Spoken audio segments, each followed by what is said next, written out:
Tollywood star hero Ram Charan నటించిన latest చిత్రం game changer pan India మార్కెట్లో వర్కౌట్ అయిందా అంటే కాలేదనే సమాధానం సోషల్ మీడియాలో వినిపిస్తోంది. గేమ్ చేంజర్ ప్రమోషన్స్ లేకపోవడం ముఖ్య కారణమైతే మరొకటి శంకర్పై ఎక్కడో ఏదో అనుమానం.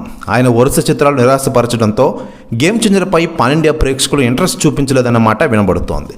గేమ్ చేంజర్కి పాన్ ఇండియా భాషల్లో అసలు ఓపెనింగ్స్ లేవు అనేలా బెంగళూరు, కొచ్చి, ముంబై లాంటి సిటీస్లో ఖాళీ థియేటర్స్ దర్శనమిచ్చాయి. గేమ్ చేంజర్ విడుదలకు ముందు మినిమం బడ్జ్ లేకపోవడం ఓపెనింగ్స్పై ఎఫెక్ట్ పడిందని చెప్పుకోవచ్చు. రామ్ చరణ్ ఇంకా శంకర్ కలిసి సినిమాని బాగా ప్రమోట్ చేసి ఉంటే ఈ పరిస్థితి ఉండేది కాదంటున్నారు. మరోపక్క game changer Hindi version HD print leak అవడం పెద్ద దెబ్బని అందరూ అనుకుంటూ ఉన్నారు. మరోవైపు ఈ సినిమాపై ఇప్పటికే సెలబ్రిటీలు స్పందిస్తూ ఉండగా తాజాగా నిర్మాత అల్లు అరవింద్ గారు స్పందించారట. ఆయన మాట్లాడుతూ రామ్ చరణ్ సంక్రాంతికి గేమ్ చేంజర్తో వస్తుండడంతో చాలామంది థియేటర్ల బాట పడుతూ ఉన్నారు. రామ్ చరణ్ నటన గురించి మనం ప్రత్యేకంగా చెప్పాలా? RRR తర్వాత ఆయన గ్లోబల్ స్టార్ రేంజ్కి ఎదిగారు. కానీ ఆయన సినిమాపై చాలామంది చాలా రకాలుగా కామెంట్లు చేస్తూ ఉన్నారు. కలెక్షన్స్ ఫేక్ కాదు, చాలామంది ఈ విధంగా అనడం చాలా బాధేసింది.